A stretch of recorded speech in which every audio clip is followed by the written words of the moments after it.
Kalau kita ingat tahun lalu China mengalami krisis energi karena batu bara, Indonesia saat ini terancam mengalami hal serupa karena kekurangan batu bara. Apa penyebab Indonesia yang dikenal sebagai salah satu pengekspor batu bara terbesar di dunia bisa mengalami krisis? Kita akan bahas singkat dalam RI Krisis Batu Bara, RI terancam mati listrik. Kita lihat slide yang pertama. Asal mula adanya kekurangan pada awal tahun ini bersumber dari tahun lalu. Sejak Oktober 2020 hingga kisaran kuartal 1 2021 terjadi fenomena La Nina, di mana siklus cuaca mendinginkan temperatur laut dan membuat angin menjadi kencang. Terjadi bencana alam seperti banjir di beberapa daerah. Dan kondisi ini membuat operasional tambang terhambat dan harga batu bara menjadi mahal pada saat itu.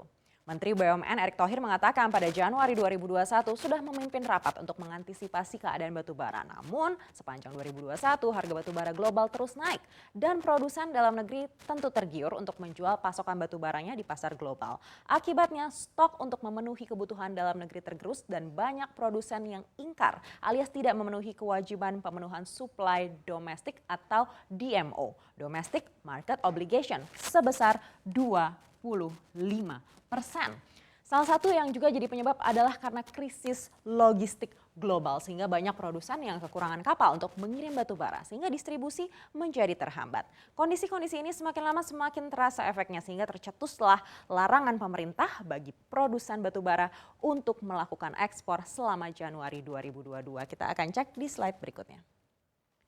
Efek yang pertama karena kondisi genting ini adalah larangan ekspor dari pemerintah mulai 1 hingga 31 Januari tahun 2022 ini. Tentu dampak yang paling nyata adalah potensi APBN kehilangan pendapatan dari ekspor batu baranya yang nilainya mencapai 3 miliar dolar Amerika Serikat per bulannya.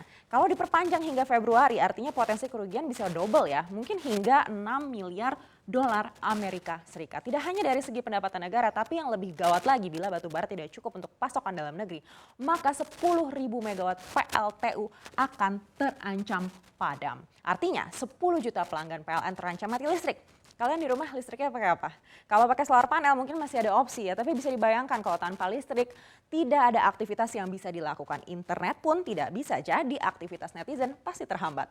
Dengan adanya larangan ekspor ini, produsen batubara wajib menambah 6,2 hingga 6,3 juta ton per bulan untuk kebutuhan dalam negeri. Untungnya produsen sudah berkomitmen untuk menyanggupi jumlah tersebut. Dari sudut pandang Kementerian Keuangan, krisis energi berpotensi menciptakan risiko inflasi yang mengikuti. Tentunya ini harus segera diantisipasi ya. Karena kalau harga-harga barang jadi mahal, sementara daya beli juga masih berada dalam fase pemulihan. Wah, ini jelas berbahaya ya untuk masyarakat. Namun bahaya yang sudah jelas dirasakan ini adalah oleh pimpinan PLN akibat krisis batu bara ini. Kita akan cek slide berikutnya. Direktur Energi Primer PLN diganti. Jadi ternyata kelangkaan di PLN itu bukan hanya batu bara tapi juga LNG.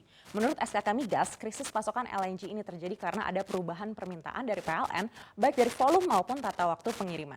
Dari kargo-kargo yang disiapkan tidak terserap oleh PLN di 2020 dan di 2021. Sementara LNG ini merupakan komoditas yang butuh waktu untuk menyiapkannya. Nah, atas kericuhan ini Menteri BUMN Erick Thohir langsung mengganti Direktur Energi Primer PLN. Jabatan yang sebelumnya diemban oleh Rudi Hendra Prastowo kini digantikan oleh Hartanto Wibowo. Pengangkatan Hartanto Wibowo dilakukan pada 6 Januari 2022. Sebelumnya, Hartanto menjabat PLT Direktur Keuangan dan SDM dan PLT Direktur Pengembangan PLN Batubara. Kondisi krisis ini adalah ujian pertama Hartanto untuk mengamankan pasokan batubara untuk pembangkit PLN. Beban besar yang harus dipikulnya. Apakah Hartanto akan mampu mengatasi tantangan baru ini? Karena jelas bukan saja masalah dalam negeri ya, kondisi ini juga sudah mulai diprotes oleh negara pelanggan ekspor batubara Indonesia. Siapa yang protes? Kita cek slide berikutnya. Negara yang sudah secara lantang bereaksi atas larangan ekspor batubara RI adalah Jepang. Lewat Duta Besar Jepang untuk Indonesia, Kanasuki Kenji, Jepang mengatakan kalau larangan ekspor batubara RI ini akan berdampak serius pada aktivitas perekonomian dan kehidupan sehari-hari masyarakat Jepang. Apalagi saat ini Jepang menghadapi musim dingin dan sangat membutuhkan asupan batubara. Saat ini larangan baru ditetapkan hingga akhir Januari 2022 ya, namun bila lebih lama lagi maka tentu akan semakin banyak nih pelanggan dari negara lain yang protes. Namun tidak dengan China, karena China juga sudah sudah mengalami krisis energi tahun lalu. Dengan adanya keputusan pemerintah Indonesia ini, China sebagai tujuan ekspor batubara terbesar Indonesia mengatakan kalau saat ini pemasok domestik China sudah mulai beroperasi normal. Sehingga krisis seperti tahun lalu tidak akan terjadi karena keputusan pemerintah Indonesia. Nah, keadaan ini memang tidak menguntungkan Indonesia ya, di mana batubara tengah memiliki tren harga yang bagus nih dan pasar global juga sedang membutuhkan asupan batubara ekstra, terutama yang mengalami musim dingin.